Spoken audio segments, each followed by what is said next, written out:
Well, look, I was thinking, why are we here today? It's because there's tremendous suffering in this world. There's a burden of suffering that's manifest only a few blocks away. As we eat this sumptuous lunch, people are actually starving. And their suffering is mediated through their addiction. But that's not the only reason we're here. If there was only suffering but no possibility, why be here? The reality is that there's possibility. Those people could be transformed and healed and redeemed if we had the appropriate attitude and the appropriate understanding. Now, Max Nader talks about the brain. The reality, again, is that the human brain develops an interaction with the environment. And those people in the downtown east side, a few blocks away, have been, without any exception, severely abused as children. And that's why their brain develops in a certain way, because the environment shapes the human brain. The good news also is that the human brain is capable of recovery, capable of new development. That's called neuroplasticity. And what we need for that is, for any condition of development, we need the appropriate circumstances. And what we need to ask ourselves is, what circumstances does people's brain require to develop in the appropriate fashion? How can we redeem them? And that's where harm reduction comes in. Harm reduction is much more than simply clean needles. Thank God the US Congress is finally ready to reverse decades of policy in which they forbade the use of HIV and health money for needle exchange in the States. They're about to reverse that. Well, in Canada, we've been a bit ahead of that, thank God.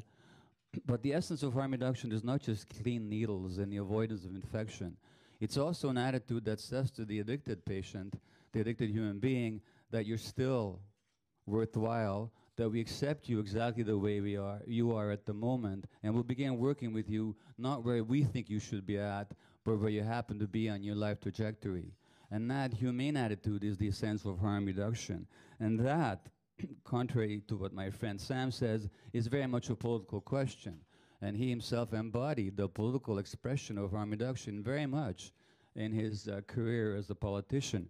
Unfortunately, we don't see that everywhere. Right now in British Columbia, the current provincial government is cutting the only addiction prevention program for Native youth in the north of British Columbia.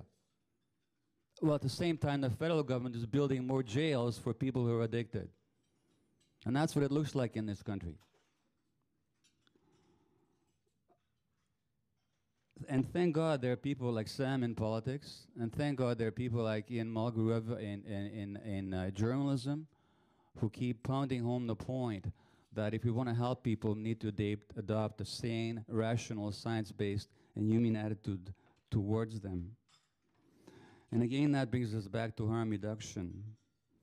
Fundamentally, when we practice harm reduction, we're not just preventing certain diseases, we're not just putting into practice certain eminently sane and necessary policies, such as methadone dispensation, such as the supervised injection site, which our current federal government is trying to shut down, such as needle exchanges and other programs.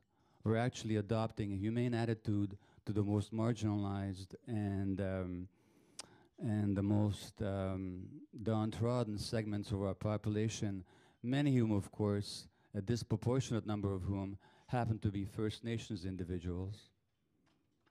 And that also is a social and political question. So when we engage with the issue of harm reduction on the level of practical policy, we also engage with it on a level that could transform not only the life of the drug addict, but through a more humane attitude, society itself. Thank you.